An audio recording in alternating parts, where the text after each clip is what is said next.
3 सितंबर की सुबह कैलिफोर्निया के सेंटा क्लारा में पुलिस को एक इमरजेंसी कॉल रिसीव हुई। बताया गया कि एक घर में लड़के पर चाकू से हमला हुआ है। कुछ ही मिनटों में पुलिस वहां पहुंची।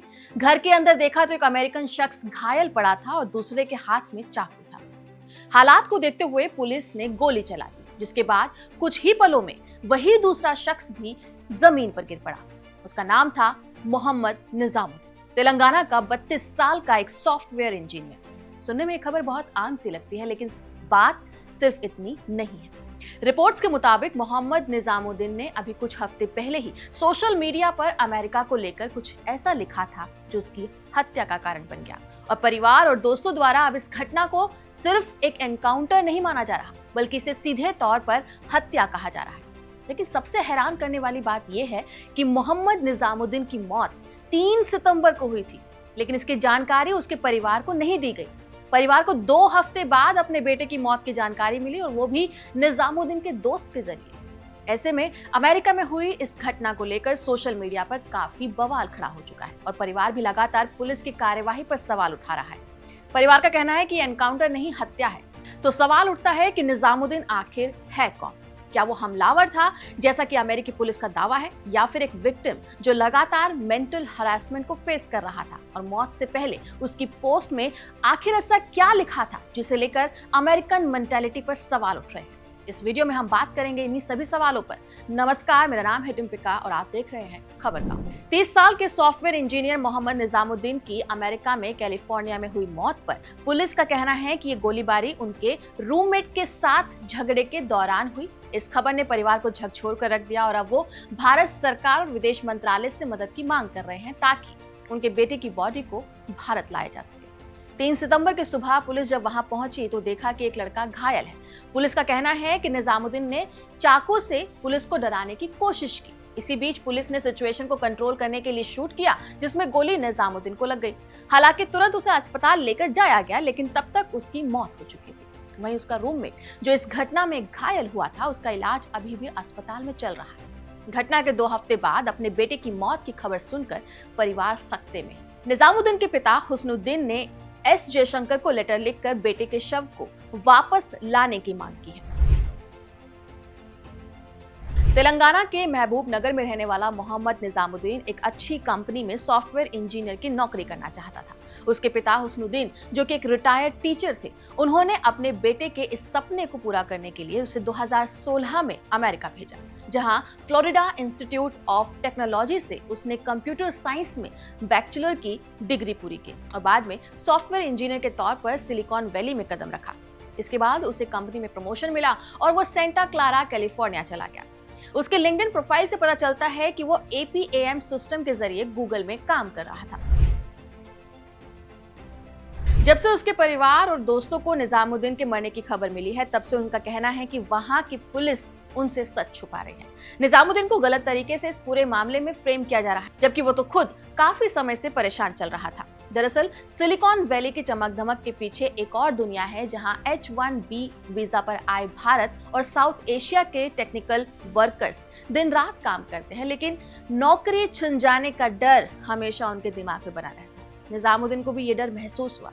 फैमिली वालों ने बताया कि करीब 6 महीने पहले उसे नौकरी से निकाल दिया गया था। इसके बाद लिंक्डइन पर निजामुद्दीन ने खुलकर लिखा कि उसे सैलरी, हैरेसमेंट और रॉन्गफुल टर्मिनेशन झेलना पड़ा। उनका आरोप था कि white supremacy, racist American mentality उनके खिलाफ काम कर रही है। उन्होंने लिखा कि I was targeted, harassment, torture, the American mentality must end. Social media पर निजामुद्दीन की इस पोस्ट को लेकर लोगों का कहना है कि निजामुद्दीन पर काफी प्रेशर था और उसे मेंटल हैरेसमेंट का सामना करना पड़ा। इस कहानी में आगे बढ़े तो पता चलता है कि सिलिकॉन वैली, जहां वो रह रहा था, वो महंगी जगह है।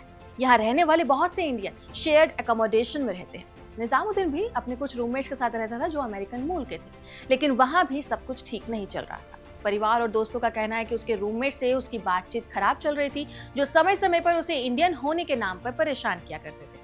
इसके लिए भी लिंक्डइन पोस्ट में निजामुद्दीन ने लिखा कि उसके खिलाफ एविक्शन नोटिस लाया गया और उसे जबरन घर से निकालने की कोशिश की जा रही थी। यहाँ तक कि उसने अपनी पोस्ट में यह भी शक जताया कि उसके खाने में जहर मिलाया गया है। यानी कुल मिलाकर बात इतनी है कि निजामुद्दीन लगातार उसके साथ हो रहे भेदभाव के बारे में लिख रहा था। पुलिस का कहना है कि निजामुद्दीन ने हमला किया, चाकू हाथ में था और औरों की जान खतरे में थी, लेकिन परिवार और दोस्तों का कहना है कि निजामुद्दीन लगातार हरासमेंट और डिस्क्रिमिनेशन झेल रहा था, मेंटली डिस्टर्ब था और पुलिस ने बिना इस सिचुएशन को इस नजरिए से देखते हुए कोई कोशिश नहीं करी बल्कि गोली चला दी। अब सच क्या है ये तो इन्वेस्टिगेशन में सामने आएगा, लेकिन इस घटना ने एक बार फिर भारतीयों के साथ अमेरिका में हो रहे भेदभाव को सामने लाने का काम किया है। ये समस्या काफी लंबे समय से चली आ रही है। कई न्यूज रिपोर्टर्स और आर्टिकल्स में भी इस बात को बताया जा रहा है। अमेरिका में पिछले कुछ सालों में इंडियंस और साउथ एशियन के लोगों के खिलाफ भेदभाव काफी बढ़ गया है। 2024 के डेटा के हिसाब से देखें तो आधे से ज्यादा एशियन अमेरिकन्स ने किसी ना किसी तरह का डिस्क्रिमिनेशन या हेट जरूर फेस किया है, और इनमें से करीब 40% लोग इसलिए चुपचाप सह लेते हैं कि उन्हें अपनी नौकरी प्यारी है। खासकर साउथ एशियन लोगों के खिलाफ डिजिटल हरासमेंट यानी कि ऑनलाइन थ्रेट और अब्यूसिव मैसेजेस जैसी घटनाएं लगातार बढ़ रही हैं। डाटा तो ये भी बताता है कि यूएसए में प्रेसिडेंशियल इलेक्शन के बाद ऑनलाइन हेट और थ्रेट्स 66% तक बढ़ गए हैं। अब ऐसा होता क्यों, ये भी समझना जरूरी है। इंडियंस और साउथ एशियंस को अक्सर मॉडल माइनॉरिटीज कहा जाता है, मतलब लोग मानते हैं कि मेहनती हैं, पढ़े लिखे हैं और चुपचाप काम करते हैं। ये सुनने में तो अच्छा लगता है, पर प्रॉब्लम्स की असली जड़ यही। अमेरिका के लोगों का मानना है कि इंडियंस सिर्फ अमेरिका में जॉब्स लेने आते हैं, यानी कि वो उनकी जॉब्स को उनसे छीन रहे हैं, और इसी वजह से उन्हें कई बार जेलसी का सामना करना पड़ता है। इसके अलावा वहाँ की राजनीति ने भी चीजों को और खराब कर दिया है। चुनाव के समय मीडिया और कुछ नेताओं ने इंडियंस और साउथ एशियंस को ऐसे दिखाया जैसे ये देश के लिए खतरा है, जो वहाँ के लोगों की जॉब छीन रहे हैं। एक्सपर्ट्स के मुताबिक ट्रंप सरकार और रिपब्लिकन सपोर्टर्स जनरली इंडियंस को डेमोक्रेट्स के सपोर्टर्स की तरह देखते हैं, और ट्रंप की राइट विंग पॉलिसीज जैसे कि make America great again MAGA के आने के बाद ये दूरी और बढ़ती हुई नजर आ रही है। ऐसे में इन घटनाओं को एक्सपर्ट्स रेशियल हेट क्राइम्स के एंगल से भी देख रहे हैं, यानी कि ऐसी घटनाओं को अब आम मानकर टाला नहीं जा सकता है। सोशल मीडिया पर इन कम्युनिटीज को टारगेट करते हुए या फिर H-1B वीजा के मुद्दे पर भी इंडियंस को ब्लेम किया गया है। इन सब के चलते वहां काम कर रहे इंडियंस के मानसिक स्वास्थ्य पर गहरा असर पड़ा है, और उन्हें नस्लीय भेदभाव और धमकियों से उन लोगों को एंजाइटी भी हो रही है, स्ट्रेस भी हो रहा है, और वो डिप्रेशन में रहते हैं। ऐसे में जहां एक तरफ निजामुद्दीन की मौत के बाद फिर से मेंटल हरासमेंट को लेकर चर्चा तेज हो गई है, वहीं अमेरिका में रह रहे दूसरे भारतीय इस उम्मीद में हैं कि आखिर कब ये भेदभाव खत्म होगा।